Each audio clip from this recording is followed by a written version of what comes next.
Deus estava só e decidiu criar pessoas para si. E com isso, criar uma história em que havia planejado com a sua sabedoria para o seu objetivo primeiro. Quando falamos Deus, falamos da forma mais pura e direta do Deus Pai, Yahweh Tsevaot, e não de suas manifestações. Deus visa um objetivo: criar o seu exército de semideuses, que conhecem a Ti e os seus atributos e que tenham a vida eterna, e criar assim um reino eterno. Com esse objetivo, Ele tornou possível a criação de todas as almas de pessoas que haveriam de nascer até o último dia dentro da história. E com elas, ainda adormecidas, escolheu para si várias dentre elas, para presentear seu Filho. Estas são as pessoas que Ele se importa que aprendam todos os seus atributos, as que Ele ama, as pessoas que Ele se relacionou, assinando em suas almas com a graça, a salvação, logo a fé para crer no Messias. E todo o restante Ele escolheu para manifestar os seus atributos de ira, vingança e justiça. Estas são as que Ele não se relacionou e que condenará ao sofrimento eterno. Com estas duas distinções, Ele torna possível manifestar todos os seus atributos para que o seu povo o conheça. E decretou todos os eventos e ações da vida de todas essas pessoas, desde o mundo subatômico até o macrocosmo, e todas as horas, dias e tempos determinados. Ele então tornou possível a criação do universo por meio da matéria e do tempo dentro dele mesmo. Quando criou a matéria, gerou o oceano primordial, não por ser o oceano celeste, mas por ser o primeiro oceano, e também a terra dentro do mesmo oceano. A terra estava sem forma por estar debaixo d'água e vazia por não haver vegetação, nem vida animal e nem humana. Nada nem ninguém existia além de um continente de terra massiva submerso pela água. Tudo estava debaixo d'água e tudo era espaço para a matéria e a água. Então perceba que existia a eternidade, que é onde Deus estava antes da criação. Foi lá que as almas dos eleitos foram predestinadas, foram eleitas, foram escolhidas antes da fundação do mundo. E mais um ponto muito importante: Deus, Ele quer ser conhecido. O plano dele é criar o povo para Ele, criar o povo eleito, e para que Ele manifeste os seus atributos negativos, por assim dizer, como ira, vingança, a justiça com a condenação dos vasos de ira, Ele precisa criar pessoas para isso. Então, para que Ele consiga manifestar os seus atributos de ira para o seu povo, Ele precisa criar um outro povo para que Ele possa condenar ao lago de fogo, porque senão Ele não vai ser conhecido com os seus atributos negativos, a ira, a vingança e tudo o mais. Perceba também que não existia anjos antes da fundação do mundo, pois os anjos foram criados no segundo dia da criação. Então, na eternidade não havia anjo, não havia querubim, não havia nada, menos ainda uma guerra nos céus, onde a terra foi destruída. Não existia nada disso. Tudo isso é mitologia. Muito importante a gente entender isso. O Espírito de Deus se movia sobre a face das águas e disse: haja luz. A luz foi a manifestação física do Filho, Yahshua. Ele é a luz do mundo, e onde está Ele, não há trevas.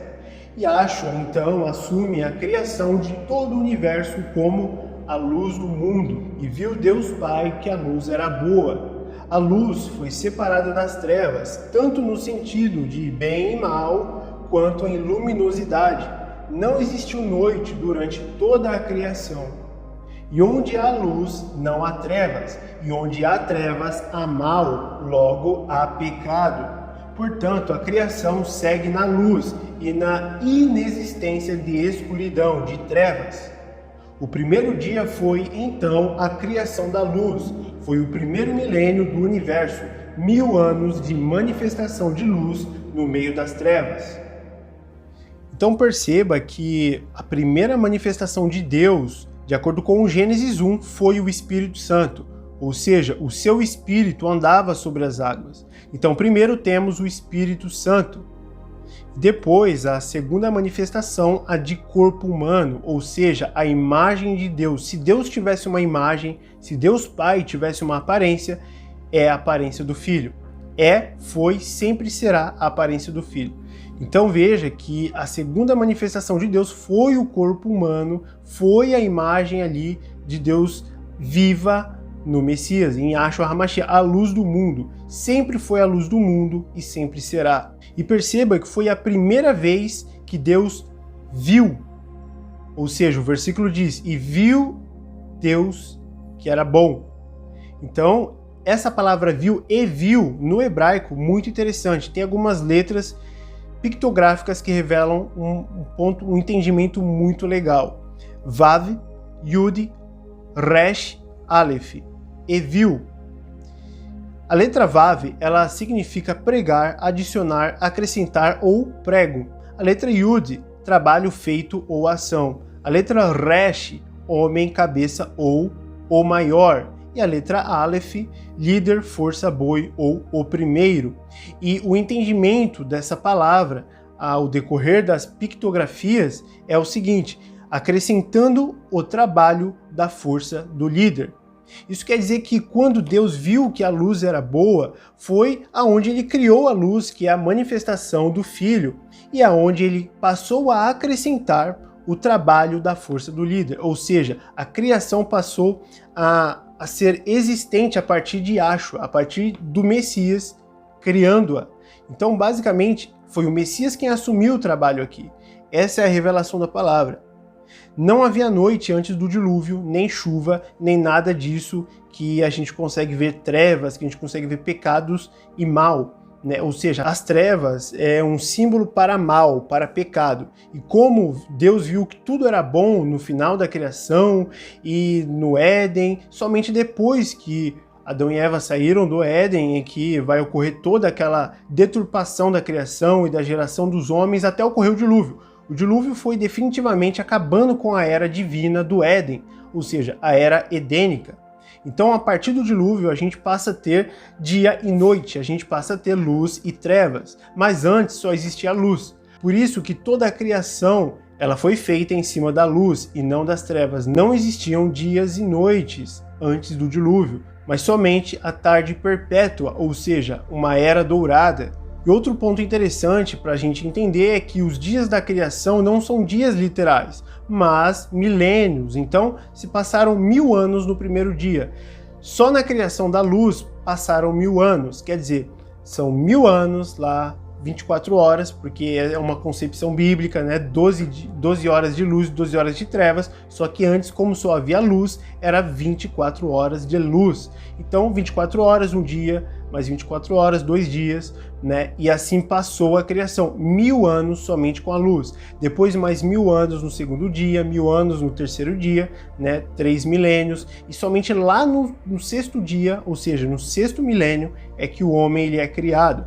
Então, tecnicamente, a Terra passou 6.000 anos sem humanidade.